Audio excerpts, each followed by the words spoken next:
I got really upset one night. It was one of those nights where I'm up at 3 o'clock in the morning and I'm going, what the F is going on with this agency? Why am I not seeing success? Why are we at this place? I said, oh, it's these clients. In fact, it's these specific clients. Fire. I went on a firing spree. I fired, no lie, 90% of our clients. You're listening to the Open Agency Podcast, where we put you inside the brains of some of the best agency owners, freelancers, firms, and industry experts. Listen in as we unpack the strategies they've used to grow their business and the important lessons they've learned. Stay tuned and make sure to join the community at openagency.org. Hey everyone, and welcome to the Open Agency Podcast, episode number 2. I'm Mike Black, and I am really excited for today's episode. Today is our first interview on the Open Agency Podcast, and we have a really special guest, my good friend, Aaron Henry, the founder of Foundry 512. They are a full-service advertising agency based in Austin, Texas. They've worked with some huge brands, and I've had the pleasure of working with Aaron on some projects, and he's just a super awesome guy. We really get into it on today's episode. We talk about building high-performing teams, Foundry 512's strategy for managing big projects with 10-plus people with crazy deadlines, and how to fire really bad clients. Hope you guys enjoyed today's episode. Let's get right into it. Hey, Aaron. Welcome to the Open Agency Podcast. Excited to have you here. Awesome. Thank you. Really excited to get started. Awesome. So I guess before we get into it, do you want to give everyone kind of your background, a little bit about what your company does so everyone can get to know you? Yeah, absolutely. I'm president and founder of Foundry 512. We're a full-service advertising agency in Austin, Texas. We're on the north side of town, so we're more on the tech side of everything. My background specifically was digital. I started in the industry as nothing more than a lowly project manager, building out websites and handling SEO campaigns. Transitioned over to the account management side and worked with small business owners growing their companies, taking a few really special companies and converting them from the business development mindset to more of a brand mindset, more of a holistic approach. And then that's where I really cut a lot of my teeth, if you will. After that, more or less, this is a little turmoil in my background, but I came back from playing. I was a symphony musician, so I left school, actually, which is weird for that trajectory in of itself, but came back, worked at this small agency, this web development agency, and we're taking more enterprise clients to the agency. And the way you service accounts for enterprise clients and the way you service accounts for small business are drastically different. And that caused a little bit of rift. It was my former boss's company. He wanted to go his route. I said, I'm not seeing much personal growth and development here, not a whole lot of success. I've got some accomplishments for sure, but ended up just kicking it out on my own. It took several hits, was very, very broke at that time. But just built it up one client after one, just doing what I knew to do. And here we are today working with some really big brands. Yeah. And how long would you say you've been doing this for? Well, I would say the true start of our agency would have been 2012. So 8 years, unfortunately. It's been a while, but Awesome. So can you kind of give everyone the background on what Foundry 512 does? Yeah, absolutely. Well, we're a full-service advertising agency, and that came around because all of our clients started requiring way more than the service they wanted us actually for.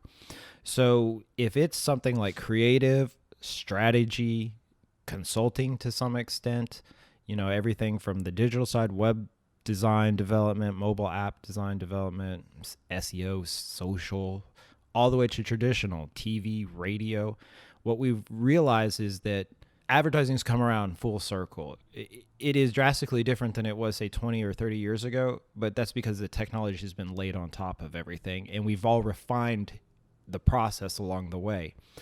what we do is take this more modern approach and we apply what we developed is a 5-1-2 framework for growing brands. And that essentially is a belief in the philosophy that people have relationships with brands. It's not just a one-off company. A gearhead may have his favorite tool, and it may be a certain brand because that brand always delivers the best tools. So we take that philosophy and apply it to all of our clients. And if you're a client looking to establish what we call deep relationships with people, actual people, which means across their personal and professional networks and across multiples of their generations, multiple family members. If you're looking for that, then we have a methodology, an operational framework, if you will, to make that happen.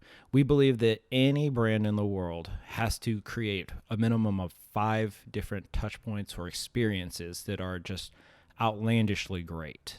They have to provide a great experience. And we like to say we forge greatness for clients in that realm. And all 5 of those touch points, they can be more, but we say a minimum of 5, have to be unified by like one strategy or one approach that grows the brand, the business, and the consumer objectives together holistically. And if we do what we do well, then our outcome is always the same. We get 2 outcomes. Increase loyalty, which means the brand's current base buys more or engages more or refers more. And that's the second part of what happens. We get increased demand from referred loyalty. Basically, we convert the brand's existing audience members. We leverage that power of the network and the relationship they have to reach new people. And then we convert people from not being experienced with the brand, but to becoming champions of the brand. So we wash the cycle continuously. And what we've found is that the growth, the trajectory of which we're able to grow brands ends up being and beating more and more of the traditional advertising industry's rate of return, if you will. Awesome. And I definitely want to go into that a little bit more and talk about some client acquisition stuff. But before we do that, I do want to give everyone some background. Aaron and I worked on a project pretty recently last year, which was really fun. This is actually the first time we've met in person. So Yep, absolutely. That's pretty exciting. It took a little bit too long, but one thing I noticed working with you that was really incredible was the deadlines were pretty crazy and intense with that project, and a lot of things went, were hard to juggle, and you remained very calm throughout all of it. So I'd like to touch upon that a little bit. How, when things are so hectic with project work, especially this was a big client. Yep. How'd you remain so calm? Well, I think it's calm to everyone on the outside. In my head, it's like a chaos of calamity. We had a lot of challenges with it. We had team members who had not done this level of work before. Some of the people just didn't comprehend what the brand was trying to do because it was a German brand. Let me explain how crazy this was. Okay, so one of our copywriters, she's amazing. I mean, top of the work for Disney, L'Oreal, like these are like top tier brands worldwide. Well, she's a British citizen or British, she was born in the UK. Okay. Then she gets schooled in the Netherlands, then does the bulk of her advertising at this very high level in France, comes to America, and we're so lucky to have her on board, takes upon a German brand trying to take a relatively new drink to an American market. So navigating, I mean, that was just like a copywriter, right? And we had like 16 different people with their own challenges and skill sets. And that's not to say anybody had like weaknesses, but it was a matter of trying to get the team to work well together. And then being the person when a challenge comes up, no matter what, on the end stop, I have to figure it out. Absolutely. And just to give everyone some reference, how many people were on that project? I believe it was like around 8, right? No. We had like 16. Oh, wow. Just with our agency. Wow. And it was in combination with 2 other agencies. Yeah, they didn't even bother, like there were so many moving parts we didn't even know. I had to work around it and figure out how all the parts worked together because how disjointed the campaign was, because they relied on their AOR to create the creative concept, and then they relied on a different agency to do all of the in-store point of sale collateral, us to create some of the point of sale collateral, and then the bulk of the digital experience. So it was and then the AR and VR stuff, or the augmented reality stuff, excuse me. On top of all that, there was another agency on the other side of the pond who was running a Jägermeister Halloween excursion yacht experience with like 1,000 people on there. So I'm like, man, I didn't even know all of this was going on. It was the same campaign spread worldwide, but we focused on North America, and that was, I believe, 3 different agencies: Jägermeister's AOR, Foursquare, and shout out to Tom over there. He really, really did work very hard on this. And Taylor, who is a project manager on this, those 2, they handled the bulk of another section of the work, and then our agency handled the rest. So I would say our side, we had probably about 18 to 20 people that we had to work independently with. Yeah. Wow. And it was like a 8-week long development sprint plus a 45 day window campaign. So it was, it was shotgun, let's go. Yeah, and I remember when you came to me for some help with our development talent. When I heard the deadlines, I was like, oh my God. I was feeling for you for how crazy these deadlines were. So one thing I'd like to touch upon, specifically with that project, can you kind of go into how Foundry 512 manages those types of big projects? I know that you guys do a lot of Asana, but if you kind of go over, when you're working on a project with that many people, what does that operation look like? Well, I really put the onus on the individual team members to keep up to date. And I was a freelancer at one point in time. I remember what it was like to do design work or to do development work under deadlines. What I try to do is simplify our collaboration tool set, so all they have to do is show up, do the work, and go home and live their life and be happy. To that end, though, with great power comes great responsibility. So the convenience factor that they may experience only happens as long as they update their work and collaborate with the team. So we usually do a combination. One, you have to update everything at the first thing in the morning, at the end of the day. Number 2, you have to be available on Slack whenever you're not like in a sprint. So you can be a sprint for like 6 weeks for all I care. But when you're out of a sprint, you need to get caught up on the agency Slack channel. You get caught up on whatever brands you're working on, stuff like that. The other thing is daily team meetings, and I put the onus on the project team leads. Sure. Can you actually kind of go over what that daily team meeting looks like? Yeah. So basically, I try to keep them super short. One is, where are your tasks at? Run me through, and you don't have to run me through every specific stage of your task. Just, this is complete. I'm still working on this. Here's a challenge that I'm having. Okay. Do you need help with that challenge? No, I think I can figure it out. Okay, good. I'll give you some time to figure it out. If not, I'm here if you need it. And then what are the next steps? And I really try to get each team member, the full team, together, because this is a team collaboration. So everybody needs to know all of the parts moving together for the most part. Generally speaking, they don't have to know specifics. And I think keeping those daily team meetings going, they're just 5 to 15 minute check-ins, keeps us on track for what we're trying to do. And it's one of the reasons why we're able to meet some of those crazy deadlines. Although Jägermeister was a special case, on our team, we have 5 really seasoned advertising professionals, including myself. We all thought the deadlines were like, how are we going to do this? Oh my God. What did we do? Are we sure we should have taken this one? But we made it happen. And I'll tell you what. You guys did make it happen. I was very impressed with how much you guys got done in such little time, given the circumstances. We finished development on the AR platform 5 minutes before it went live. Like, I was like, holy. So this brings me back to my question is, how do you manage that stress? I mean, I was just very impressed and surprised at how, at least perceived, I didn't see that you were that stressed out. Well, there's always secrets. You don't want people to first, when you're the lead of of an agency, you never want your team members to feel that, oh, if he's stressed out, we're all 100%. in hot water now.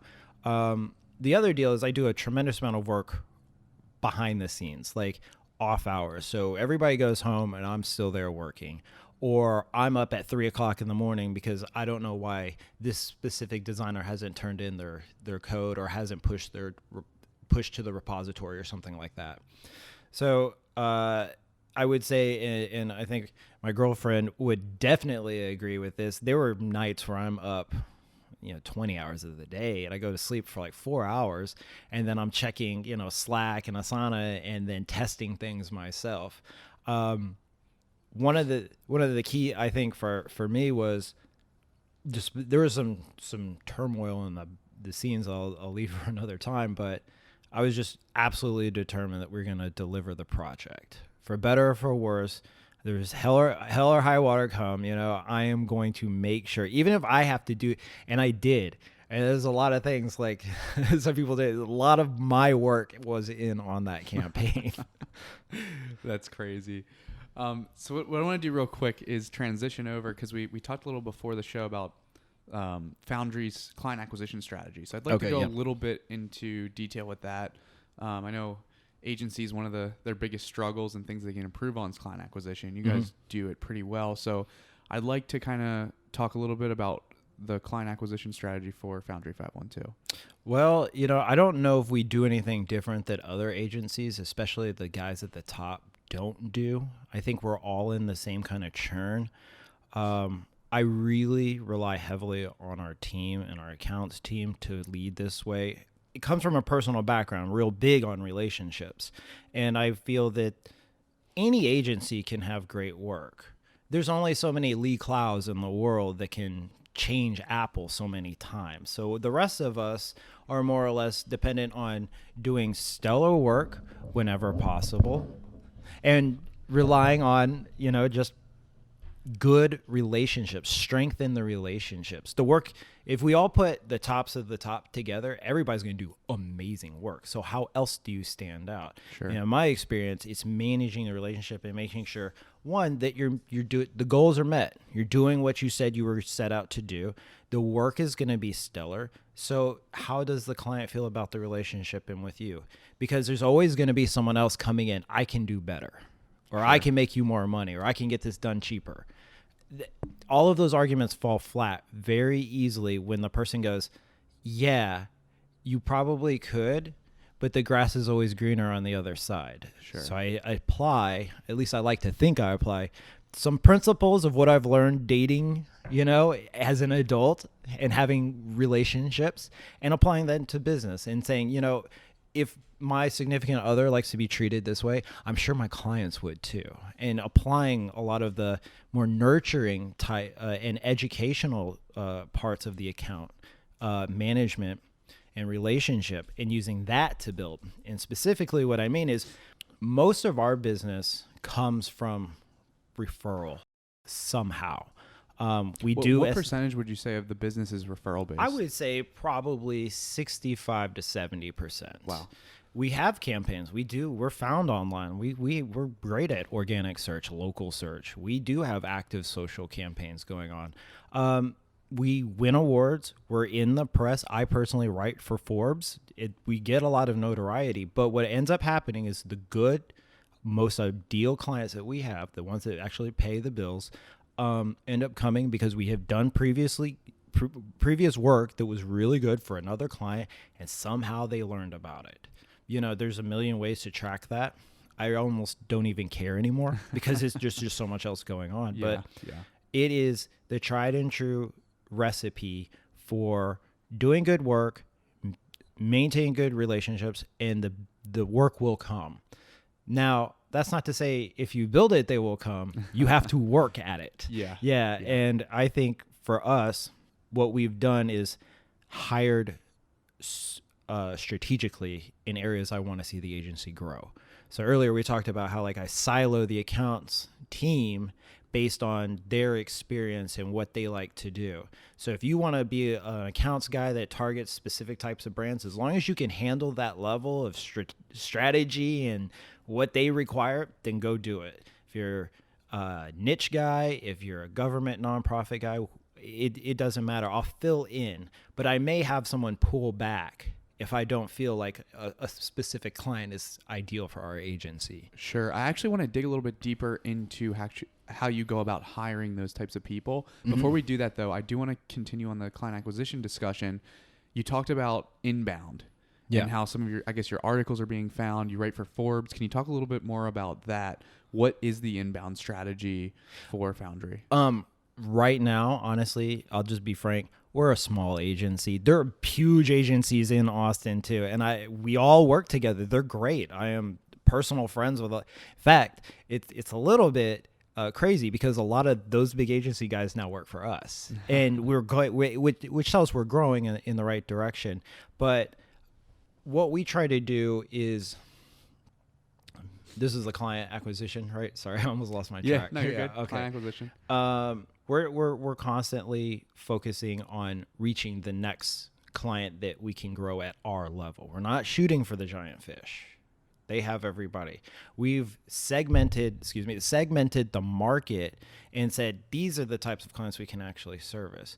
So we go out, we'll do prospecting, and because we're so small, that like other big agencies take so much work. I have to spend our focus on what is most effective. And right now that's brand awareness for our own agency. Sure. We're the small guys. They're big agencies here. And specifically brands like Jägermeister, brands like Foursquare are now coming to us because they don't want to work with the giant agency network and their workflows and their process.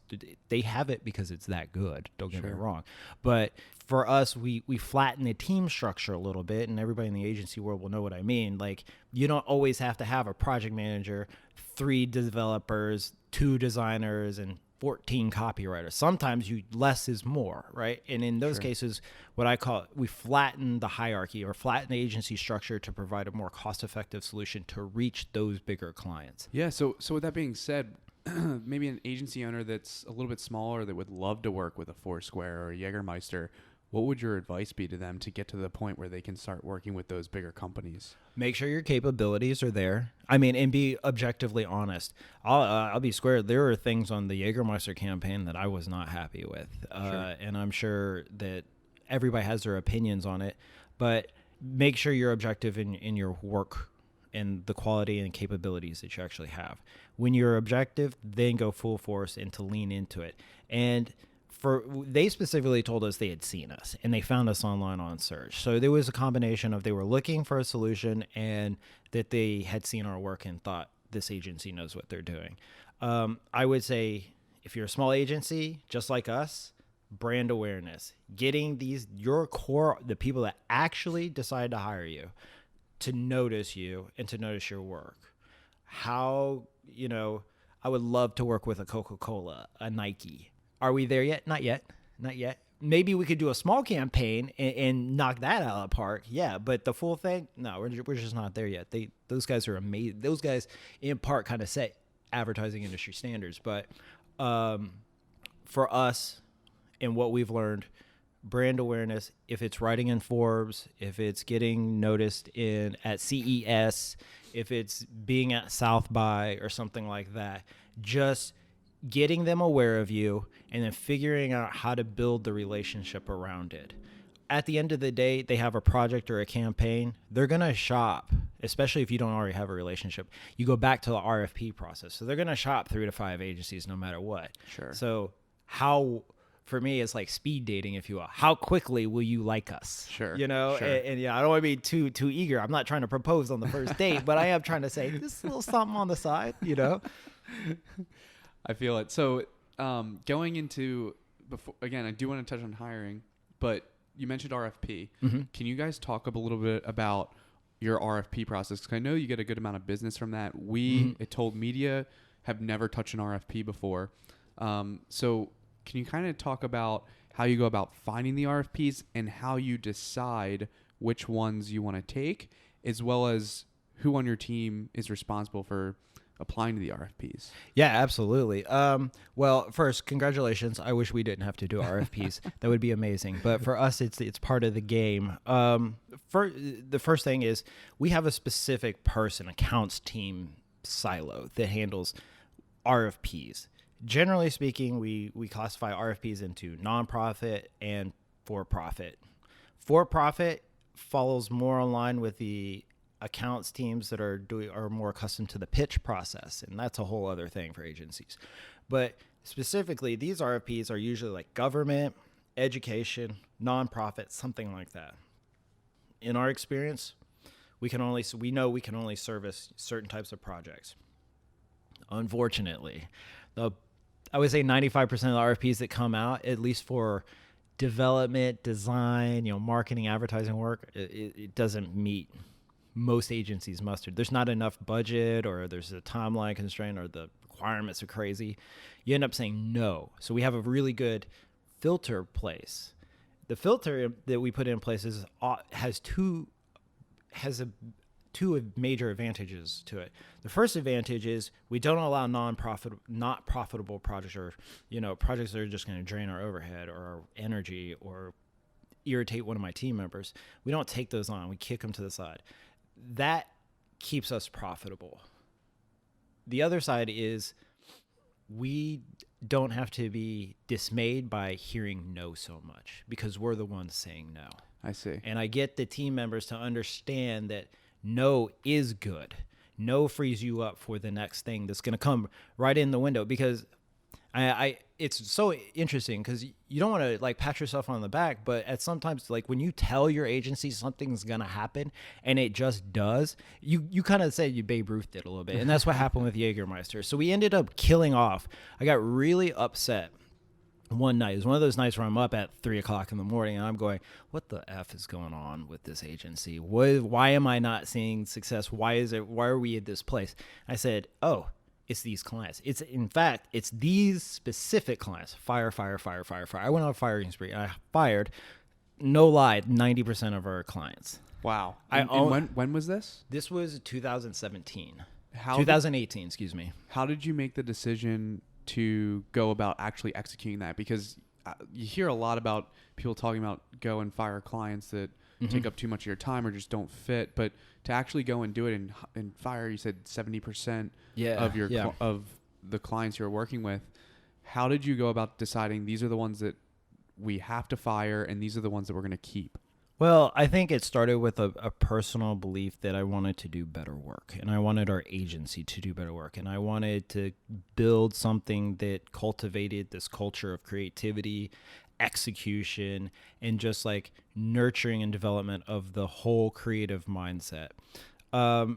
When I got down to what my core vision for our agency and our core values and beliefs were, the decision honestly became so much easier. I realized that only a few of our clients actually, one, paid the damn light bill. That was first, and that's the easiest thing. Who's actually paying me money?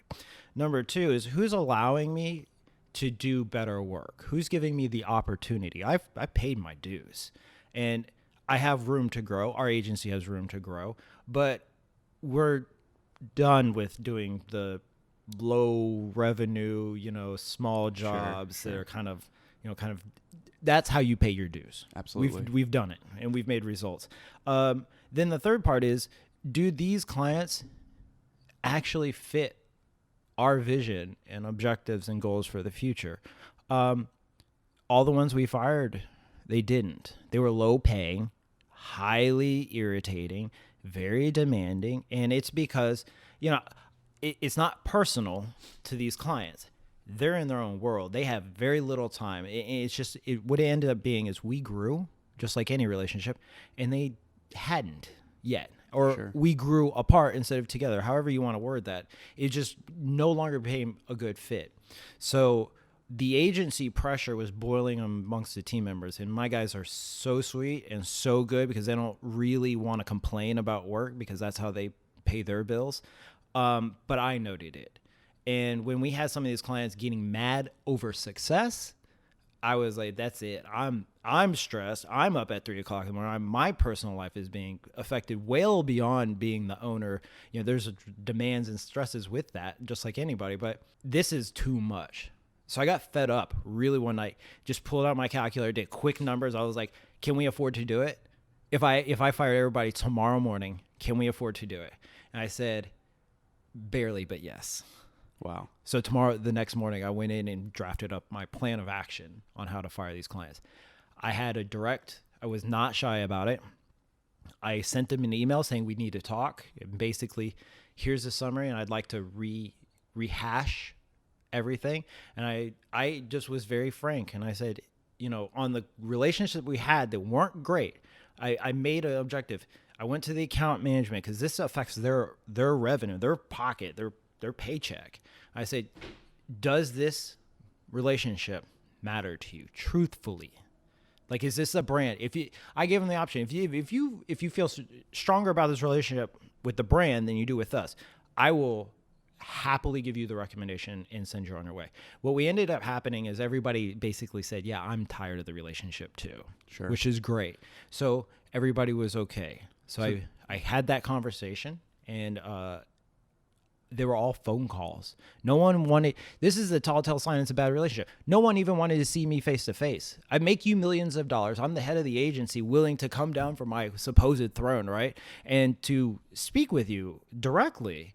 And no one wanted to do it. So I was like, you're already giving me. It says a lot. Yeah. Yeah. So you could say we did not do, I'm happy to say we probably didn't service those accounts the way those accounts needed to be serviced. You see how I did that? Yeah. Yeah. And well, how did the team, what was the team's response after you went and fired all those clients?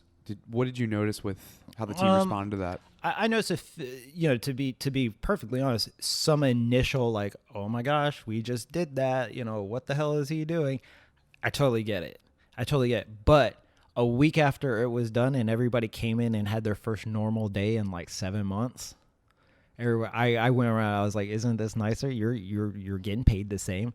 What I did do is for the account guys that took the hit, because I was an account guy too, and I understand what commissions do for you and how much they mean. I offset their commissions. I took the revenue that we lost because the other guys were paying so much of our overhead anyways. The revenue we lost was really is marginal at best. We took it, I would say about 20-25% hit, but I basically took another chunk of overhead and I said, well, I'll make this 25% hit a 28% hit and offset the account guys to let them know I actually did do this for them. Wow. So I just basically gave them a raise. Sure. And I'm not going to take that back. I don't want to be that guy. But I gave them a raise and just they made a permanent raise. And I said, this is a bonus for handling such a strenuous account. Wow. So I'm trying to relieve pressure whenever possible. So I was very much, I think, anytime you implement change, as long as you're paving the way with nothing but good stuff and trying your best to smooth over any roughness in the transition, it's generally a good transition. And I was really proud of how our team handled it, because what ended up happening is pressure's off, work can be concentrated on, work quality improves, we get work out in the world, more eyes on it, bigger clients. So we restart this giant wheel of growth again by shedding dead weight. It was scary, but it was 100% the right direction to make. Yeah. So did you have to downsize the team at all when you did this? Or was it just profitable enough? Was the company still just profitable enough for you to keep all the team members? Yeah. So I was looking when I decided to fire all of these clients. I definitely looked at like, oh God, what is this going to do to our overhead and how to handle this? Then I also have to look as the agency leader to basically understand the market for advertising agencies. Like we have our own, business market, just like any other brand or company. And with that, I realized there's things that are happening. Bigger brands are trying to do more with less. So they're forcing agencies to flatten their structure, which means more senior people on junior level projects, essentially. But what's happened is a lot of agencies, and I noticed it here in Austin too, they're basically assigning jobs based on the amount of workload. So it might be, I've never heard of this, a part-time brand strategist. That's an actual job on the market here in Austin with one of the really good agencies. So if they're really big agencies, so if they're doing it this well, and they're at the top of their tier, and I'm over here and, way much further down on the chain, I still am subject to those same market forces. So that means what we can do is take a hit here, but also create a plan of scalability in the future. And what I mean by that is we hire based on the workload, and we foster somewhat of a environment of competitiveness, but collaboration. What I mean by this is if we lose a client or lose a contract, your employment is tied to the brand team. Sure. First come, first serve. If we lose that contract and you've been with us for a while, we're going to stuff you onto another contract. At least one, if we have the opening, multiples, you have your choice. And that's happened to several of our team members. However, if you're not doing a good enough job, and because this is team collaboration based, not as many team members in our agency ecosystem will be willing to work with you. So we've watched a few people become employees, go to freelancers, and then ultimately decide to move on because there wasn't the ecosystem that necessarily fit their needs. Sure.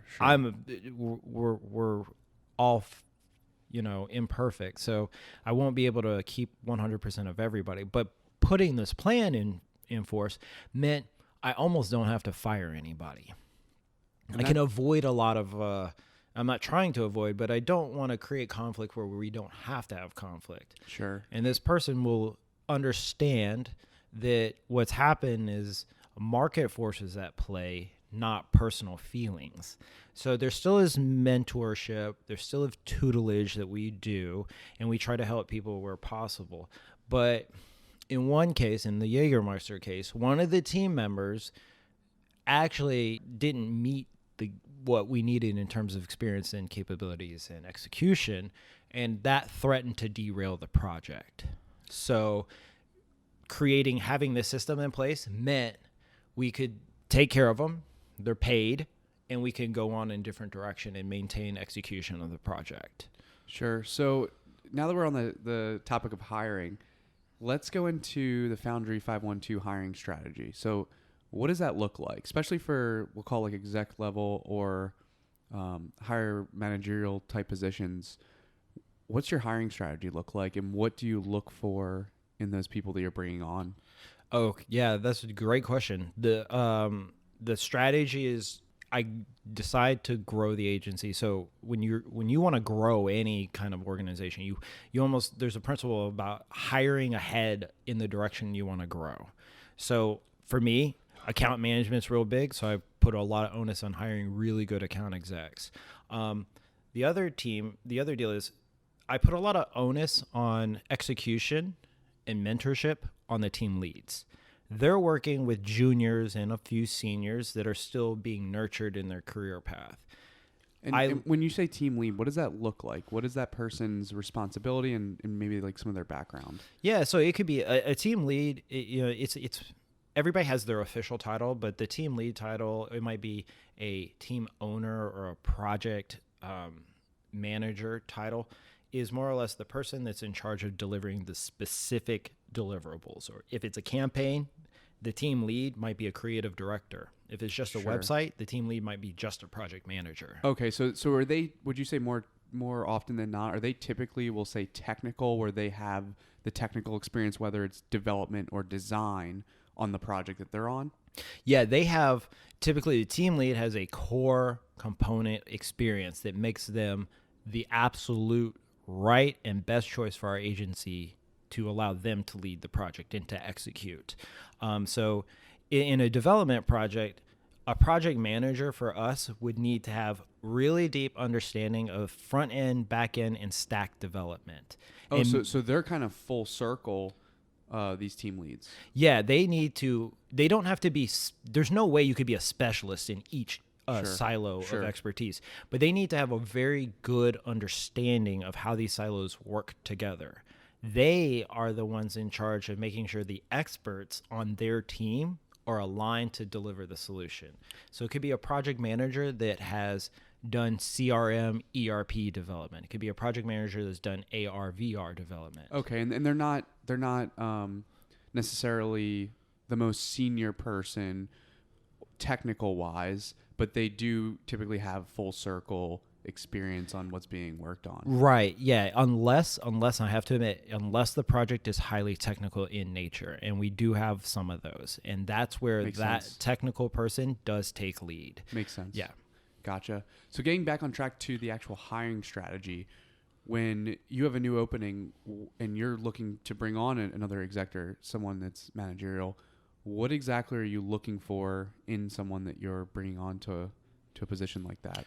Prior experience and execution, and how you're able to convey what you did with what you had. And the key here is, I've come from a small background in my music world. I have come from a bigger background. So I've seen what expertise looks at every level. So we can work with someone that's a little bit younger as a project manager, as long as they have the right mindset with it. Typically, this person's a little more experienced. They understand how people work. They understand how developing personal relationships with your team members is to come together. I look for people that have shown that they executed highly with what they had.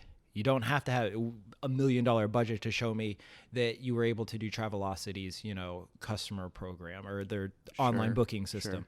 But you may have developed a highly technically complex project for a really small brand with a minimal amount of team members. I could probably use you for some of our smaller projects for sure. So that's one area. The next area is how they refer to themselves and their team. And this is a matter of getting to know someone. You have what I like to say, givers, takers, and matchers in the world. Givers give unconditionally, they offer free advice and all of that. You have takers, which obviously just take. And then you have people who match and try to find mutually beneficial ways to work together. What I've noticed is, typically speaking, the best team leads or project managers are givers or matchers. Interesting. Takers usually talk about themselves, say, I did this was all me, this is all my. And the team leads and project managers and executives I look for are people who said, this is what I contributed to my team's total effort. I And see. together, this is what we did. So it's really about how they phrase things in the interviewing process when you're getting to know them. And instead of it being kind of them taking credit for everything, they talk about how it was a team effort. Yeah, exactly. There is a little bias because we all feel that we work extremely hard, and because that's what we see, everybody else is not working as hard. But the really good leaders understand that there's, to anything, they may be the director they may be the, Christopher Nolan's and, the Kanye Wests of the world, but supporting that genius, that level of creativity is the entire team. And we're not an agency where all of the credit needs to go to one person. We're an agency where everybody contributed and everybody gets paid along the lines of how much they contributed, and the results and successes are shared. One thing, though, is I make it perfectly clear, the failures are not on the team members unless they botch their job. The failures are always on the team leads. Absolutely. Success is everybody, failure is the team leads. Absolutely. So when you go about actually trying to find these people, we just talked a little bit about what you're looking for in them. How do you actually find these types of people? Where are you maybe posting? Are you getting referrals? How are you getting high-level execs at Foundry 512? So there's some nuance to that. Okay. And I go back to when I was looking for jobs and doing everything post-college and all of that stuff. Sure. Going to listing sites, we all know, and this is not to knock these brands, because they do help people. I've partnered with these brands. But if you're going into a professional position and you go to monster.com, you typically don't have any knowledge of who you're trying to work for. It's just a shotgun approach. Sure. It's a numbers approach. Sure. So I actually avoid those types of things when I'm looking for talent. Interesting. Even I do look and follow people on social media when I want to follow their work. I do look for people on like Behance, Dribble, and all those kinds of professional portfolio websites. Yeah, Dribble's been actually pretty great for us for recruiting designers as well as Behance. Yep. We've had a lot of success with those two sites. Yeah, those sites are great because I can actually see the work. Yeah. Everything else is a recruitment, blah, blah, whatever. You know, besides that, an executive at an agency has to be a senior person. These senior people and anybody in the, I would say, more of the executive side of the advertising understands that it's a relationship world. And people know everybody and reputations matter. So you go out. My specific strategy is very simple. I go out and I find the most senior people or the guys that are done with advertising and just want to like work with a cool agency or help us grow and just do side work. They're a little bit pricier. They got 45 plus years experience at this. We have to pay the rate that they demand. Sure. You know, but we don't supply a team of those guys. What we do is rely on the expertise. These guys are teachers.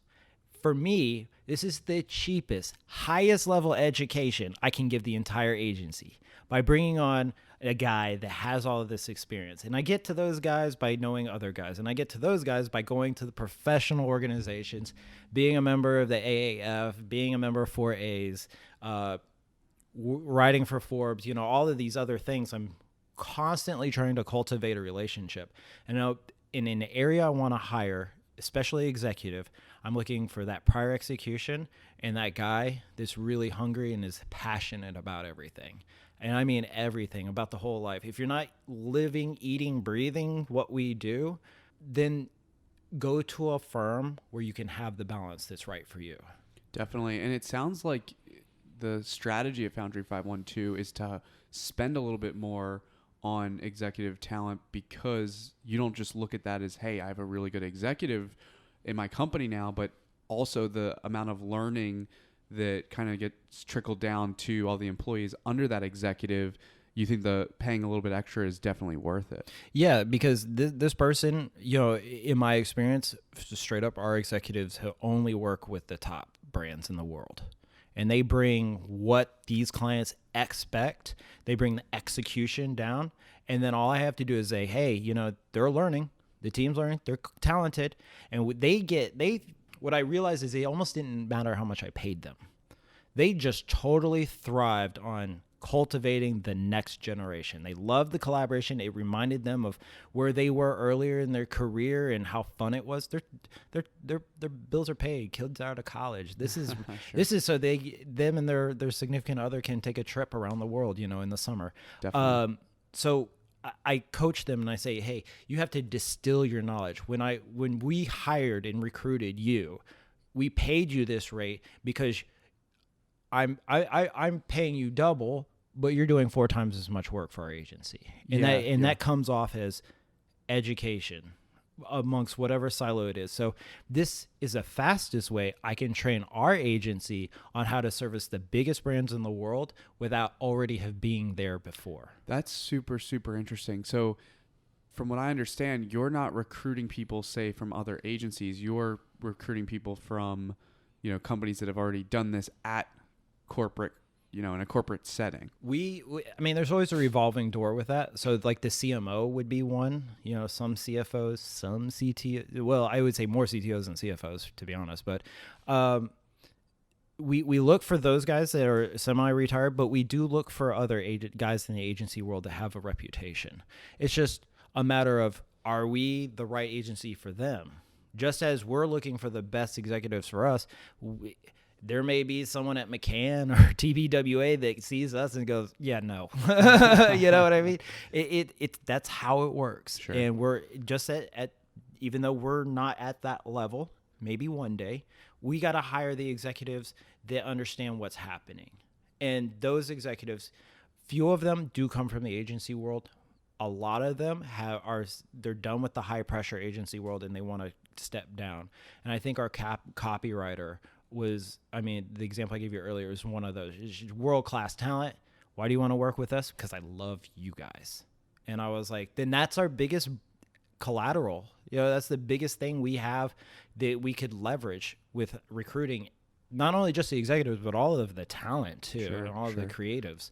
So yeah, just try to create a culture just like everybody else, blah, blah, blah. Try to foster an environment of creativity. I mean, we do it, but we try not to be, I guess, so cliche. Yeah. So my next question is going back to the early days for everyone that's listening that maybe is a freelancer that wants to build an agency, or, you know, a smaller agency with just 2, 3, 4 people. Going back to the early days, what do you think was the biggest key hire to getting your company to where it is now? So anyone that's kind of earlier, what should they be focusing on in their next hire? I think I'll go back to the day where I quit my job and was a freelancer and did start this process. For me, it was first I had to identify what I could actually handle and where I actually needed help to service my clients. So what I did is, like anybody, I did the offering, the schmattering, you're right. I did the website search and social and paid and, you know, got my certifications and I'm the expert, put that on the bottom of your website like it matters, right? So when you have all of these, then I go, well, my clients are now asking for other things. So I have a key choice here. Do I hire someone that can handle that work, or do I hire someone that can handle more of the account and management and the operational work? Well, then it comes down to a matter of what's most profitable, most revenue, and then just picking. You can do like a Moscow chart. There's so many different exercises to make your decisions and take the emotional side out of it. I'm very highly emotional. So like I have to use these exercises to say, this is the path forward.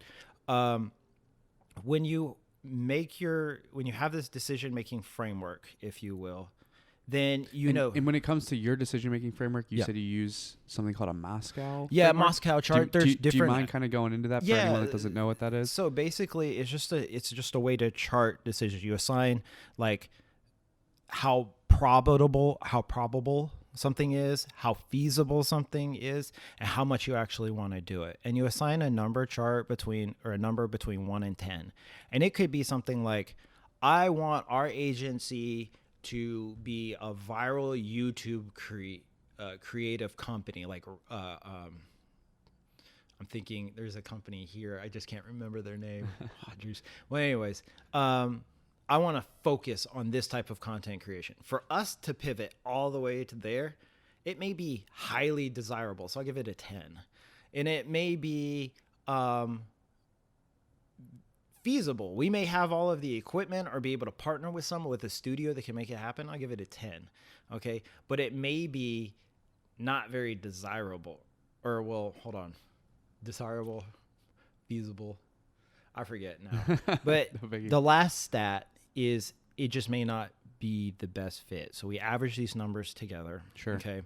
And then I just make it, if it's above like a 24, it's probably a go ahead. Sure. If it's not, then we eliminate it.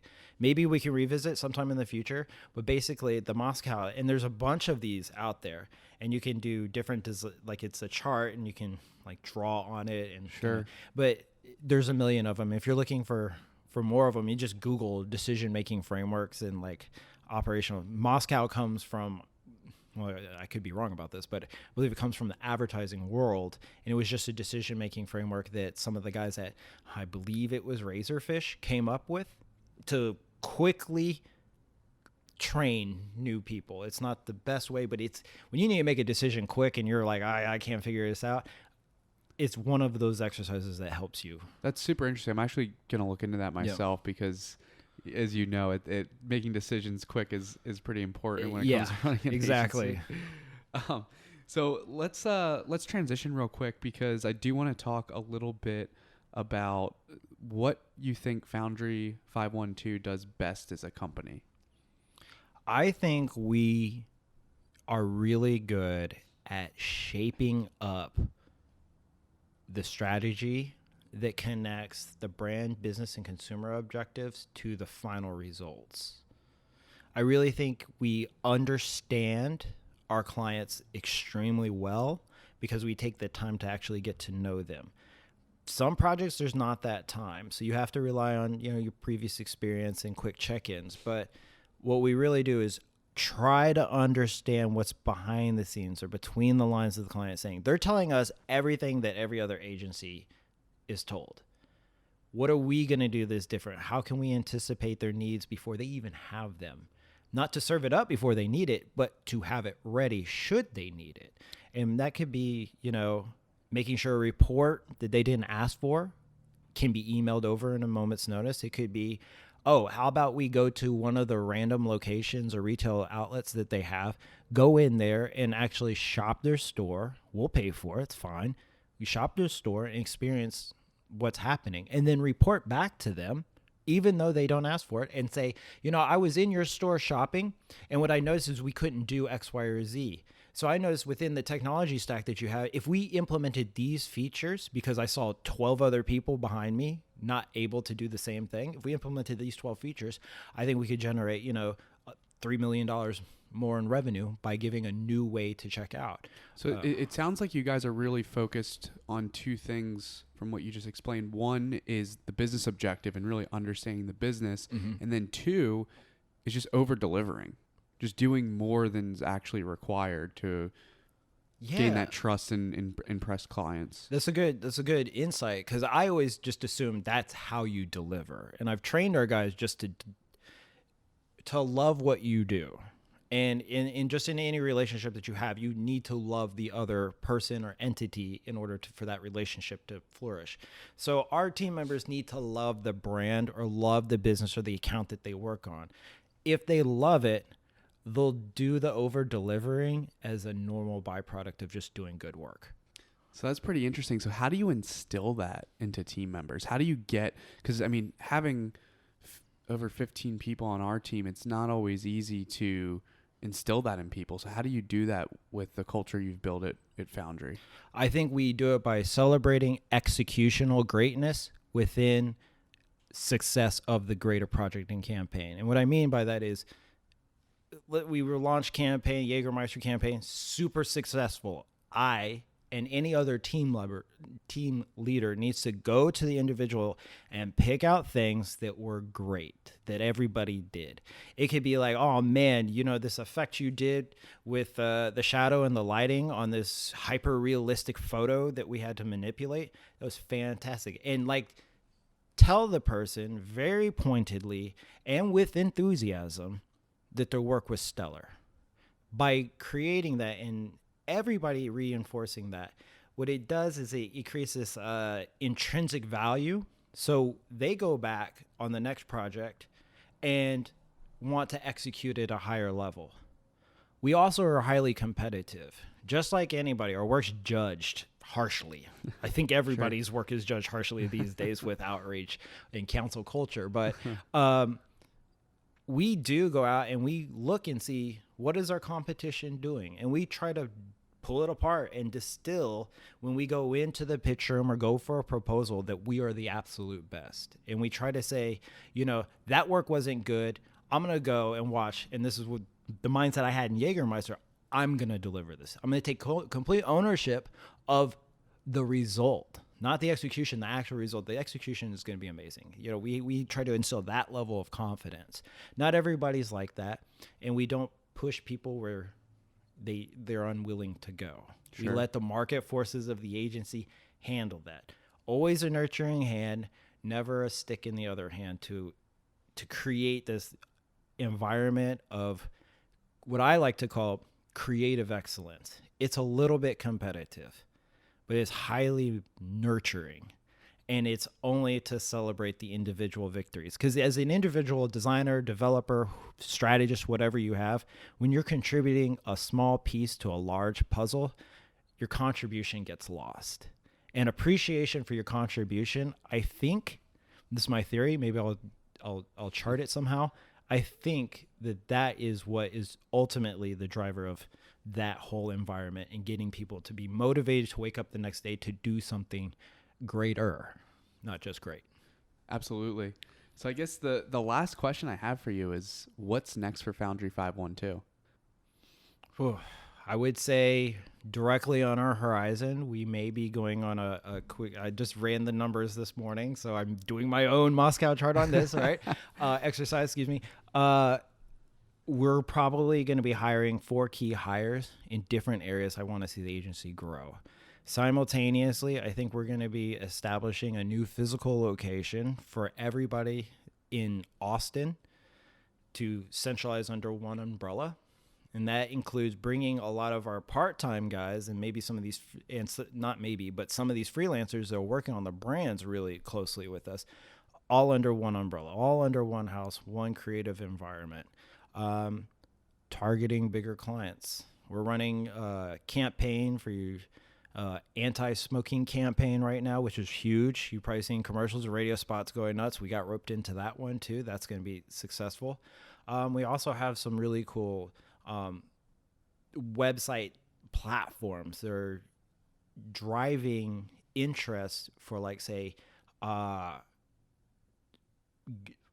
colleges. Their fundraising opportunities, their fundraising operations are asking us to build these highly complex donor systems and tracking and building communities around that.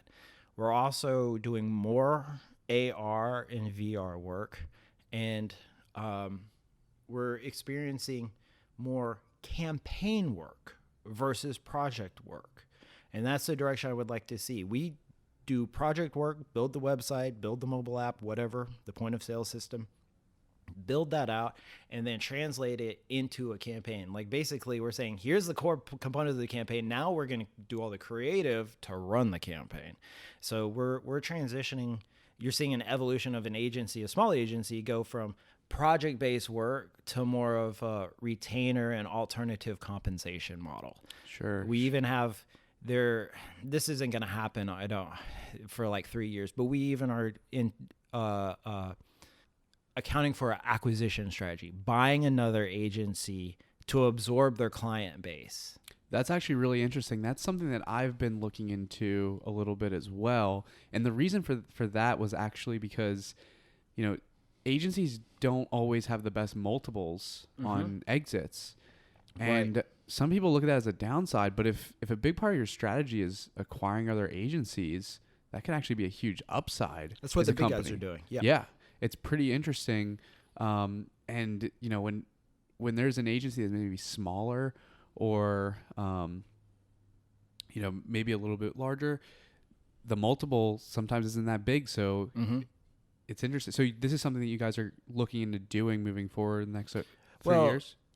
I would say next 3 to 5 years, just to be more realistic on how revenue and overhead expenses and all of that stuff works. Sure.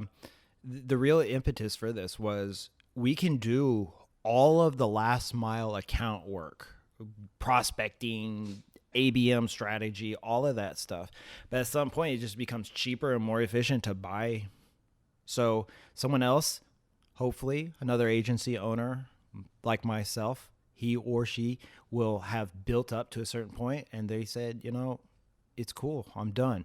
We go in, buy, fix the inefficiencies if they're there, continue to grow, absorb their customer base, and continue an acquisition model, much like the big guys. The only point is, the only downside to this is the big guys use that same strategy against us. So unless we're willing to exit or take a hit somewhere, they might, hopefully, as an entrepreneur, you always say that, hopefully come to you with the same offer that you're going to other people with. Interesting. Yeah. Interesting. And actually, before we do wrap up, there was one last thing that I wanted to touch on because you just had mentioned it, and I almost forgot to go into it, but I know that you do a lot of fixed projects. Yep. So I'm curious why that is that you guys do so many fixed projects versus maybe a dedicated or an hourly rate. Well, that I wish it were not the case. It was not the case that we did fixed Sure. projects. What in our experience, this is a direct result of executive level decision making. And I think I understand where they're coming from.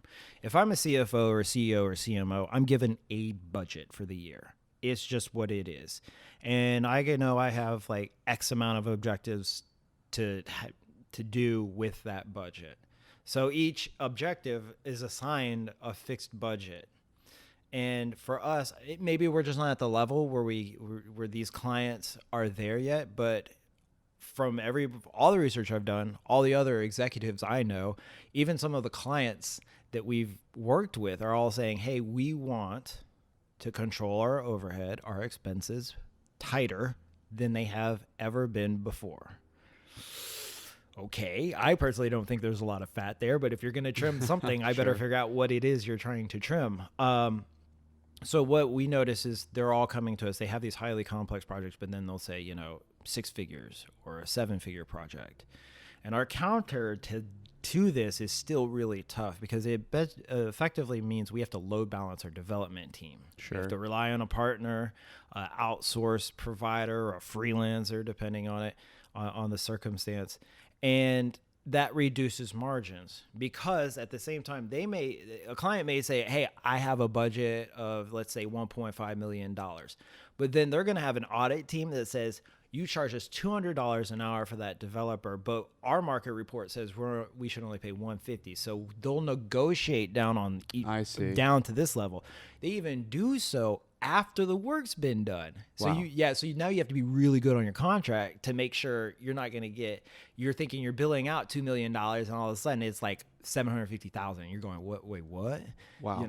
So Have you ever had a situation like that happen where you guys had a contract in place and then the client came back to you and said, hey, we're not going to pay you this much?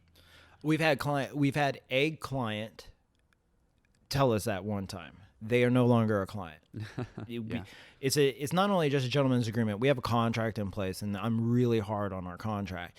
And we have an attorney that reviews every single one. I actually found him, he's out of San Francisco, from another agency that had the same problems. So we look at the contract and say, hey, if you're going to be like this, well, we're not getting paid anyway, so there's no point in us continuing this relationship. Sure. And also, it's not a good ploy to use a relationship. And I think that's really, really important.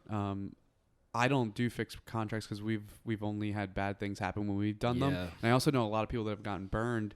Do you maybe want to bring up a time where you maybe lost out because a client didn't pay? Like what is? Yeah.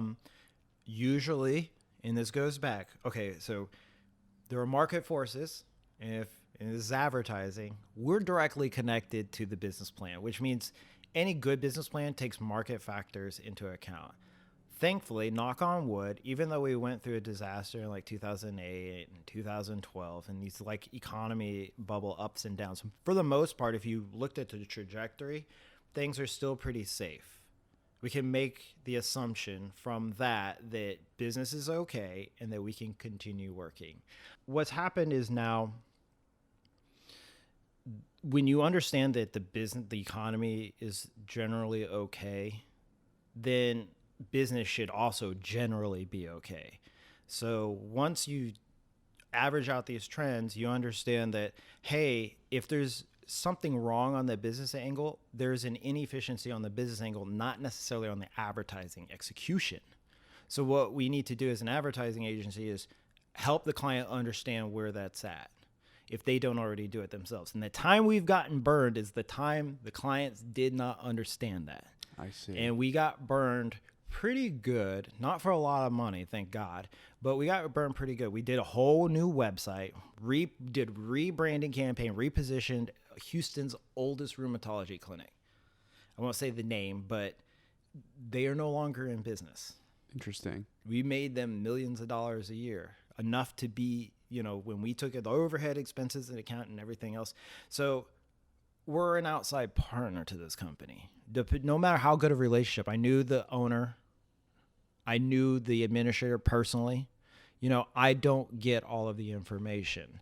And I know they all worked really, really hard, but that means there's a functional, foundational issue there. And when they went under so far that I didn't even bother with the attorney process. There was no way. We were the lowest, and we were a big partner for them, but we were the lowest member on that food chain. Sure. In terms of trying to get anything back. And when the client went under, not even the contract was enforceable. Wow. I mean, at that point, I would hire way more an attorney and spend in attorney fees than I would collecting on it. So we had to let it go. And we anticipate things like that. And that's part of the reason why we say no to so many projects. I see. Because we've been burned. Yeah. And we know what being burned looks like. So we have an eye out for it. So is there something specific that you look for in those clients? And to wrap that up, it sounds like there's really 3 things that you look for. The first is whatever you're about to get into. The second is, sounds like communicating up front is really important with the client. And then the third is having a good attorney and good contracts in place. Yeah. And I start with number 2. Number 2 is clear, honest, upfront communication. It's business. This is not personal. And I'm talking from our agency to your business, not Aaron Henry to you personally. So I'm always phrasing things like, what's revenue like? What are we doing? One of the signs is not open communication. It's all a relationship. So it goes back to, do you have open communication with your family members and your significant and your loved ones and all of that? Yes. So why wouldn't you have an open communication with the person that's supposed to be making you money so you could do more with those people? That's a good point. Right? Yeah. So okay. All right. Red flag, not being open communicating. I'll ask about like what went wrong in a former relationship. Oh, I don't want to get into that. You're the problem. That's why you don't want to get into it. Interesting. So you'll just straight up ask, hey, Yeah. other relationships, have you had issues with? You already brought me in the door. You already believe I'm an expert. One of the things that I learned in the career is experts ask the right questions. I'm just asking questions because I am sniffing these out and I'm trying to figure out whether or not you had a bad experience because the agency was just terrible, which happens, not necessarily the case, or if you're also just not at the right place to where we could help you. Maybe you had a problem with an agency just like us and things didn't go right. So we're going to walk into the same thing. I'd rather upfront not waste anybody's time or money and just say, hey, if you're not willing to be open with me now, like your therapist or like your lawyer, when you get in trouble, because you got in trouble, because I wouldn't be here if you weren't in trouble, right? If you're not going to be open and honest with me, then there's not going to be much I can do because you're hiding areas that I could be effective in. I'm not taking it personally. I know you're guarded and you have reasons for this, but I'm just saying, like a surgeon, in order for me to do the surgery correctly, I need to know what I'm getting into first. Definitely. So, And touching on that, what are some of the questions that you're asking a new prospective client? I'm asking very defined business objectives. What was revenue like? What was this quarter like? What's your margin on this? What's your average cost of acquisition? What are all these actual numbers? And if the client can't answer that, or, and I realize this is off the dome, off the top of the head, if they can't get me that information relatively quickly, we have a problem. So I'm asking, and this is where we put onus on the relationship being business focused as well as creative or strategy focused, is we have to be able to talk shop like that.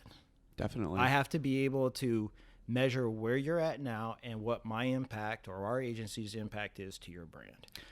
I think that's really, really, really good advice. I know when I was starting my agency, I was scared to ask those types of questions. Even questions like, hey, you raised capital. How much of the capital is allocated to development? And it's super important because when you don't do that, you're putting yourself in a very, very possibly difficult situation. Yep, absolutely. And some of the stuff you just discussed just now, I'm definitely going to implement as well. I haven't gone in as much on the business as you do, and I think that's really smart. Not only just to vet the business, but to also, like you guys do so well, understand the business objectives. And when you understand things like cost per acquisition, it helps you a lot more as a company to be able to deliver for them. Yeah, it's just that simple. Do you want me to deliver? Okay, here are all the questions. Let's get through the hard stuff up front because it'll all be easy once we have this shaped out. I think a lot of the difficulty is the agency side. We're always trying to get the next big thing. And on the client side, they're always trying to get the best, most cost-effective big thing. It's trying to match the right client. We're not saying no to you. We're just saying the situation isn't right now. And we try to do so as caringly, as tenderly as we can with the projects. and this goes the opposite way. There are plenty of projects we're not suited for, and we have to say no, and we appreciate the interest because if we did it, we wouldn't do the brand or the company justice. And I refuse to put our reputation on the line and say we can do something when we can't. There's been a few times where you do get worried and you're like, thank God they played out, but I don't want to do that again. So Totally get it. Well, Aaron, this was a lot of fun, man. Yeah, man. Thanks so much for coming by and doing this. For everyone listening, if they want to get in contact with you, what's the best way to learn more about you and Foundry? I'd probably go to our website, www.foundry512.com, FOUNDRY 512, the numbers.com. You'd be surprised how many people are like 5112. I'm like, it's Austin, it's 512. So anyways, yeah, follow us on social media. We have Facebook and Instagram, also at Foundry 512. Wouldn't be very good at branding if they weren't, but and yeah, just take a look at our portfolio, follow us online, watch for us in the press, Ad Age, Ad Week, Forbes, those types of publications. And if there's ever anything that we can just offer free advice for, I'm real big on that. Just let us know. Awesome. Thanks so much, Aaron. Thank you. This was fun. Yeah, absolutely. Appreciate it. All right. I hope you enjoyed that episode with Aaron Henry from Foundry 512. I know I got a lot of value out of it. Aaron's a pretty awesome guy. If you enjoyed this episode, it would mean the world to me if you subscribed, told your friends about it, or even left us a review so more people can find out about this podcast. I'm really excited about the lineup of guests we will be having on this show this year to share with you how they grow their agency. Also, if you haven't yet, go check out the community at openagency.org. We're building a community for all of you freelancers and agency owners to help each other grow, and I'd love for you to be a part of it. Again, thanks so much for listening. I really appreciate you. Have a great rest of your week.